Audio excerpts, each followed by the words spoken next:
Hey everybody, here for another incredibly exciting lecture on economics. Today we're going to talk about budget deficits and national debt, which should, that went in, which should prepare you very nicely for the documentary that you're going to watch called IOUSA. Alrighty, so the focus today, pretty straightforward. Number one, difference between a deficit and a debt. Why is a debt a bad thing? And then finally, when there's a deficit in the federal government, how does the government pay for all the programs and commitments it has? So essentially, how do we go into debt? Who gives us the money to then pay for programs that we obviously want to keep paying for? Alrighty, so let us go. Here we go. So here's some basics, alright? You don't have to write these down unless you don't know this, but just some basics, because we're going to be mentioning some of these things, is that a balanced budget means that our revenue equals our spending, okay, which is ideally where we would like to be. I shouldn't say that. I guess a surplus would be probably even better. Surplus means that we have more revenue than spending, so we have more than enough, all right? And a deficit means that our spending is more than our revenue, which is usually where our country is at, okay?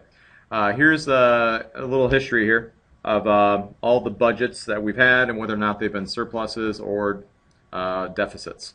Okay, so here we see from the 1930s on, we've only had a couple years here of surpluses. So since 1920, you had one surplus, two surplus, three surplus, 4, 5, 6, 7, and then 8. So we've had 8 surpluses according to this, compared to, well, I'm not going to count all the deficits, but obviously quite a bit. All right, and so really pretty much every American president throughout history, whether it's FDR, Truman, Eisenhower, Nixon, JFK, Carter, Ford, Reagan, Bush, Clinton, Bush, Obama. I mean, all those guys have been, adding deficits, to our debt essentially. Okay. So one thing we talked about in class is that clearly it's not really as much a problem of who's the president. It's kind of about what kind of programs do we have, and are these programs being run, and are they things that we can actually afford to have in this country. So anyways, when we do have a deficit, there's usually a course of action that you should take that we don't. Okay. Most state governments, for instance, like Wisconsin.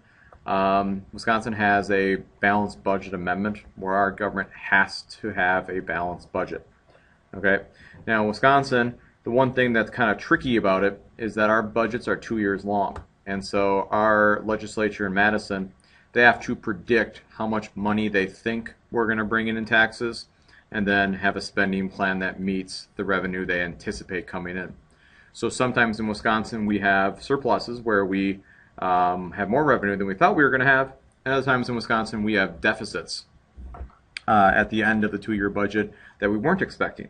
And in Wisconsin, like I said, we have to have that balanced budget. So in Wisconsin you have two options. You either raise taxes to bring in more revenue, or you can cut spending to, once again, maintain that balanced budget. The federal government does not have that rule. The federal government does not have to take these responsible solutions. Okay, so when the federal government has a deficit, they don't have to raise taxes because that would be unpopular, and they don't have to cut spending because that would also be unpopular for most programs. Okay, what the government typically does is, number one, they can create money. Okay, for instance, stimulus package is a great example of just like creating money and tossing it out in the economy, or they can borrow money. All right. And typically that's what our government does. People will go ahead and buy government bonds, and some of you probably actually have government bonds. And if you have a government bond, that means that at some point in your life, either you or a family member or friend of the family financed American debt by giving the American government, maybe $100 so they could pay for the military, Social Security, Medicare, Medicaid, roads, what have you. And they'll pay you back eventually. Okay, and that's how our country goes into debt. Ideally, people in the U.S. would buy American debt, but the new trend is that other countries for instance, like China, are starting to buy American debt. Okay, and some people, in fact, most people probably are kind of nervous about the idea of other countries owning American debt. Okay, so anyways, moving on. All right. It's pretty important to actually understand the differences between a deficit and a debt. A deficit is basically if you have a budget. A deficit means that you don't have enough money, okay, to pay for all the spending that you have. And so you go into debt. Okay, so the deficit adds to the debt. That's basically what it means. And usually when we look at our debt, a good way to look at your debt is to compare it to your nation's economy. And so ideally, most people feel comfortable with having 60% debt to GDP ratio, which means that our country's economy is around 15 trill. So we should be able to have debt that is 60% of 15 trill. Okay. Currently, I think we've actually busted the 100% mark because our debt is like 16 trillion now. And our economy is still roughly, somewhere around there. Okay. So now, in the past couple of years, our debt to GDP ratio has gone up. Our debt is now larger than our economy, and that's kind of like the danger zone. Okay. And trillion's a big number. All right, to put it in perspective, 1 million seconds will pass in the next 12 days. 1 billion seconds will take 32 years, and 1 trillion seconds will pass in 31,688 years. Okay, 1 trillion is more stars than there are in the entire Milky Way galaxy. Time is money, right? If you make $1 every second, you will have $1 million in 12 days. You will be a billionaire in 32 years, but it will take you more than 31,000 years to make $1 trillion. 1 trillion seconds ago, civilization didn't exist. 1 billion minutes ago, Trajan was emperor in Rome. 1 million hours ago, it was 1895, and Grover Cleveland was president. How big is $13 trillion? 13 trillion $1 bills laid end to end twice, side to side, would pave every interstate highway, country road in America twice over. Okay? 1 trillion $10 bills taped end to end would wrap around the earth more than 380 times. There's a ton of cash, actually 1.1 million tons of it. I don't know why that just happened. I'm sorry about that. It would take more than 10,000 18-wheelers to transport 1 trillion $1 bills. Our national debt would fill up 30 of the largest container ships ever constructed, each holding more than 4,100 containers full of cash. You could spend $10 million a day, and it would still take you 273 years to spend $1 trillion. So it gives you kind of an idea of just how expensive or how much money we have in debt. Here's kind of just what I was talking about before. When you compare our federal debt as a percentage of our GDP, you can see that we are kind of right here now. We're actually higher. We're probably like right here now. We're like at 100%. Okay. The highest point we've ever been at in history was during World War II. We actually had to finance, whatever reason, I forgot how to talk. We had to finance the war. World War II, obviously. But then after the war, we kind of paid down our debt. So there's a period of time where the American debt, was decreasing. Okay, but then we have Cold War stuff like that. We have Ronald Reagan fighting the Cold War. We see debt go up a little bit more. We see a small decrease in the debt right here. Then we have mild increases, then a sharp increase in the debt here with Bush, and then as well into Obama. Okay, so that's kind of a little history of our debt as compared to our GDP. Okay, here's where this actually shows you foreign debt. So this shows us countries that own American debt.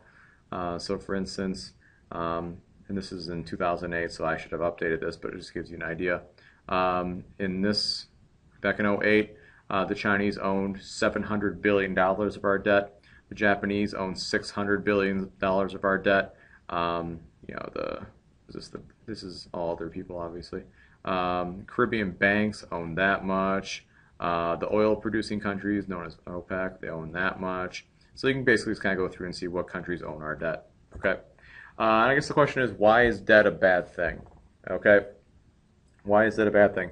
And if you think about it, every dollar that we spend paying on interest on our debt is a dollar less that we leave in the economy. It's a dollar less that we spend on roads, a dollar less we spend on schools, a dollar less we pay on Social Security, Medicare, Medicaid, all that stuff.